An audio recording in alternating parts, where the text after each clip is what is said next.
Our first speaker this evening, Rob Genovese, has 30 years of experience in the graphic design field in industries including advertising, marketing, retail, publishing, signage, and displays. After years of design work in all areas of print, as well as logos and websites, Rob realized that none of these actually help a business. It wasn't until he implemented brand strategy to empower those elements that clients began to see results. Today, he runs Unleash My Beast brand, a branding and design company that puts strategy first, then supports it with the necessary elements to build a strong brand. Rob consistently puts out branding content on social media, and he runs the podcast, Building Beast Brands. If you get a chance, please listen to this podcast. It's fantastic. Ladies and gentlemen, Rob Genovese.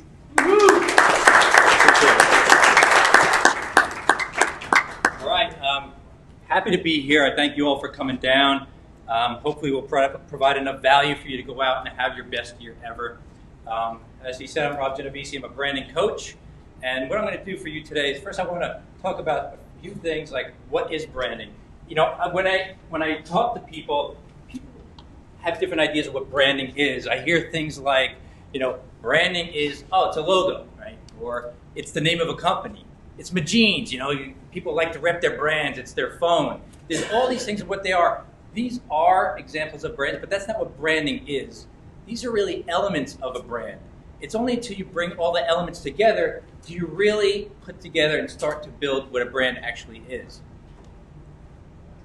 As far as definition, there's probably too many definitions to even put down.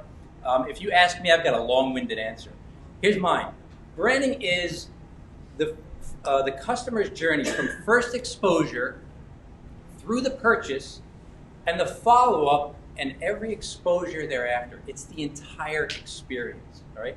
And I just want to get a show of hands here. Who here owns their own business? Just want to get a feel, okay?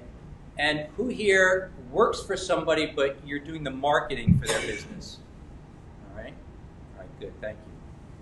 So I'm going to go to an expert. David Breyer is a branding expert. He's done global brands. He put it very simply. Branding is the art of differentiation.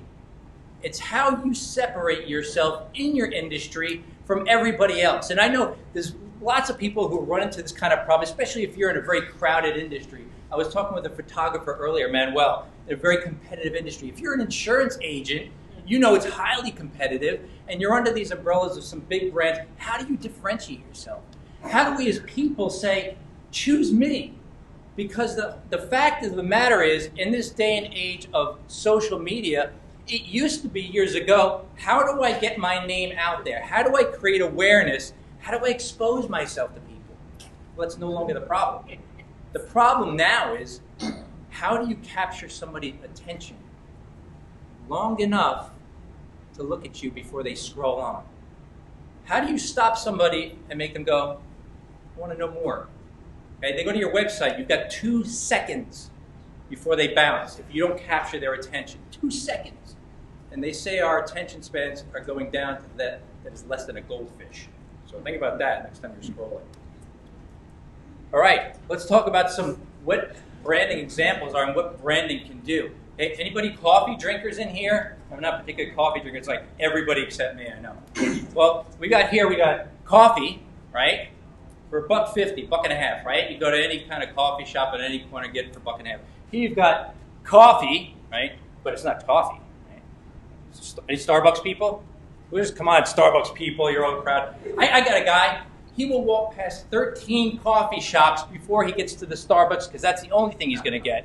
Because he's got something that takes, you know, he needs to scroll and read his order. It's like a double, triple mocha latte macchiato.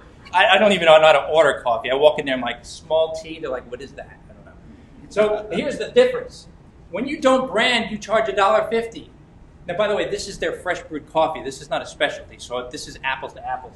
This coffee, put the logo on there and that experience. Because you walk into Starbucks, you don't walk into a coffee shop. You walk into an Italian coffee shop with couches and baristas who prepare your favorite drink, right? And for that, you pay 23% more. You've got to love brand, right? So that's what we're doing. How about this? If you own a business, I know, why is it that every town has 13,000 pizza shops?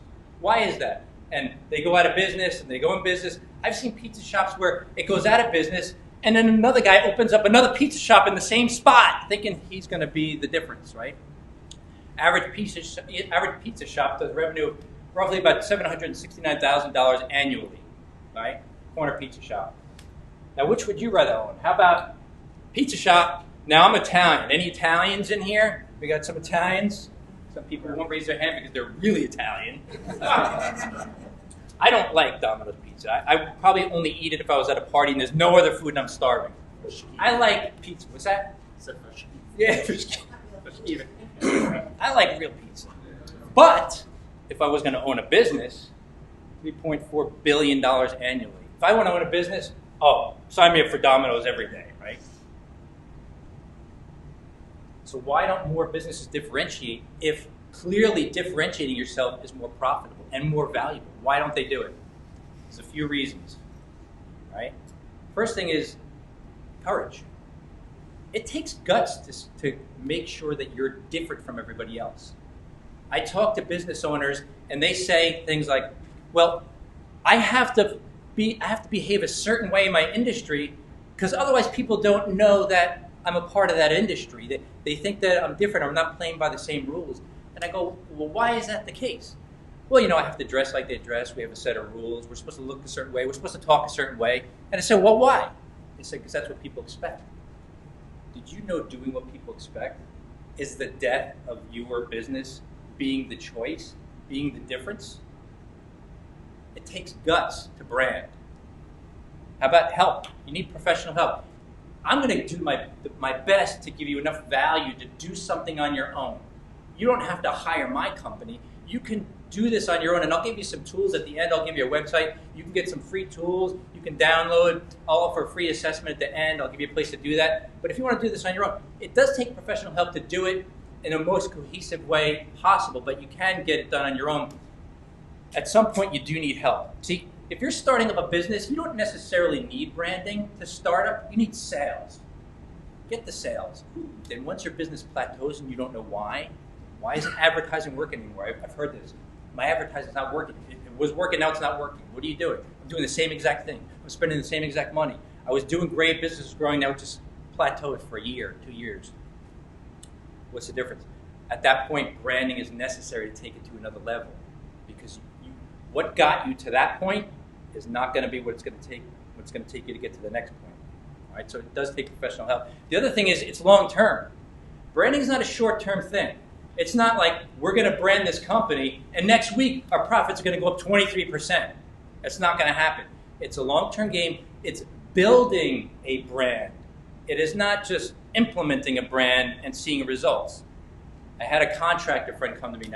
This guy I see regularly, and the guy's busy. He's successful. He's busy. He said to me, he goes, I've got so much work.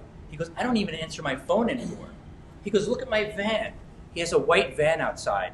It's plain white. He goes, I don't even wrap my van because I don't want to advertise because I can't handle the business I've got. He came to me a week and a half ago. He said, I need to rebrand. I said, why? I said, you're doing great. Now I'm on the other side.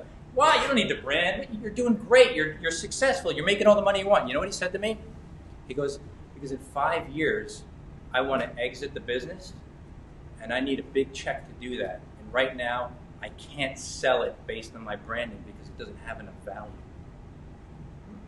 So if you want to sell your business, branding automatically raises the value. So what does it take to build a strong brand? It takes 3 things, right? Strong brands have 3 qualities. One, they've got to be simple. Now, now branding gets a little complex because we talk about logos, we talk about the name of the company, we do naming. We talk about colors, typefaces, we talk about website, your copy, the messaging, the voice you use, the clothes you wear. All these contribute to the experience of your brand. When Apple first started out, their first logo in 1976 or so, this was their logo. It's like they hired Michelangelo to paint them a picture of their logo. It's beautiful, right? So complex. Apple Computer Company, Newton under a tree, Apple Falls is a tree, he's hanging out. You get the story, right? 1 year later, they went to this. Why? This doesn't transmit fast. This is in the 70s when people hung out and watched an ad for 30, 60 seconds. Today, how long do you have?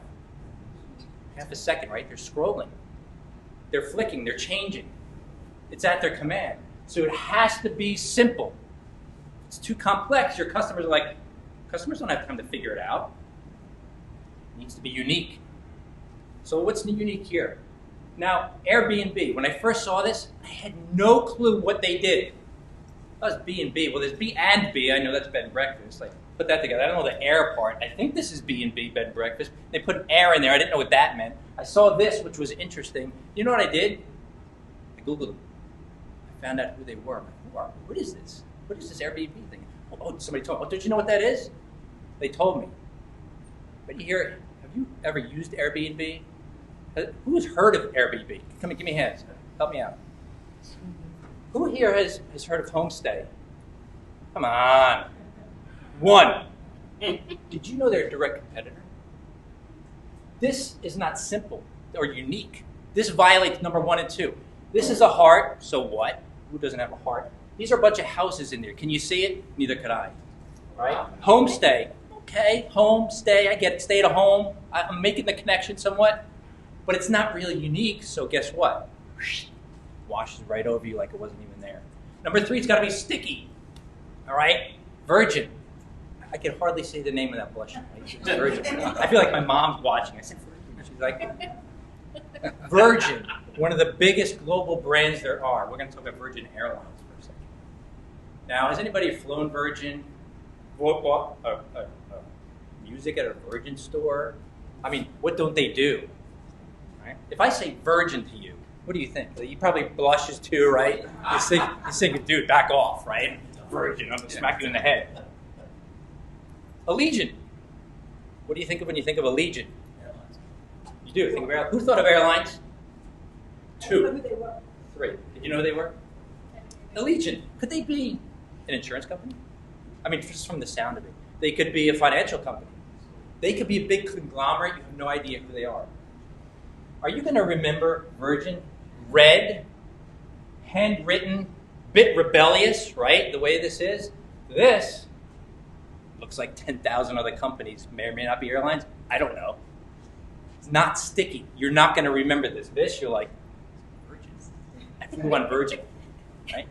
So why should you bother? Why should you bother with branding? I'm making good cases here talking about what branding is, but really, what does it mean to you? And I'm going to tell you exactly why. I hit on it a little bit earlier. So branding raises the value of your business so you can charge more now and sell it for more later. You understand? Branding makes you premium. Now, I've heard so many people say in one conversation, well, you know, how much is it? Well, if it's not cheaper, then I don't care. I go, really? You ever buy Starbucks? Really? You ever buy an iPhone? Anybody own a Mac here? Hello? Double the price of a PC. Why? It's still a computer. User friendly. They have a great experience. It's true. And they can charge a premium for it. So we're not talking about price here. Once you build a strong brand, guess what? Who here, I don't want you to raise your hand actually. We all know that if you're in the price game, it's rough. It's a rough game to play because you've got to go up against bigger people who have more resources, who can work on thinner margins, and if you're smaller, you get cut out. If you play the price game, it's tough. You got to gut it out. It's very stressful. Once you build a strong brand, guess what? You're out of the price game. Why? Price doesn't figure in on a strong brand. Why? Because strong brands, as we know, strong brands, they commit trust, they communicate trust, they communicate low risk, because when you are putting your faith in a strong brand, there's a reason they're strong. They have built-in processes that lower your risk. People don't buy the cheapest option. They go for the least risky option. Because if you invest your money, you want to know that whatever dollars you spend, you're going to get more value out of it than you put out. Am I right? Because people do it every single day. So once you build a strong brand, you can charge more now and sell it for more later, as my example before. I've talked to doctors, and they work their entire lives and they build these great practices. and it's, Dr. Joe Smith, MD, works for 45, 55 years. And then I go, so what do you do at the end? You sell it? Well, you can't sell it. Why not? What am I going to sell? I sell a practice. I sell my patients. My patients know me. When I retire, they go to somebody else. That's a shame. But you see branding happening now up by me in Rockland, from Rockland County. They got Columbia doctors. Doesn't matter what doctors are in there. They got a Columbia doctors. And already that's a brand. So it doesn't matter what doctor they insert in there. When I get done seeing one, they leave. I'm with Columbia doctors. And so they're jumping on the branding bandwagon as well. When we talk about the value of branding, we're going to say this. We talked about Shark Tank before. Barbara Corcoran, right? She came from basic poverty in Edgewater, New Jersey, built a multi-million-dollar real estate firm, right? She said this. She said, they paid me much too much for my company. They paid me for my sales. But they paid me double for my branding. Branding is everything. Gary Vee, the greatest companies in the world don't sell, they brand. Right? So strong brands will make your networking and your social media even more effective. So once you do that, what Steve and Christine are going to talk about are going to magnify your efforts and do the heavy lifting for you. So here's your next step. I want to give you something. I want to give you something of value just for coming here because I appreciate you. My time's pretty much up. But here's what we're going to do. I have an assessment where it's going to be free to everybody here. What you want to do is you're going to want to go to unleashmybeastbrand.com/2020. And what you're going to get there is you're going to get some free downloads, some tools, some things, some worksheets you can use to find out what your brand is, to help you isolate it, find your target customer, know who you're serving, and brand yourself. And also, you can also sign up, for an assessment we do. That's a $100 value. You'll get it for free just for coming here tonight. Same web address, same page. You can sign up there. I want to thank you for all listening. I appreciate you. I hope you listen good to what's coming up next because they're really going to wrap it up for us. Thank you.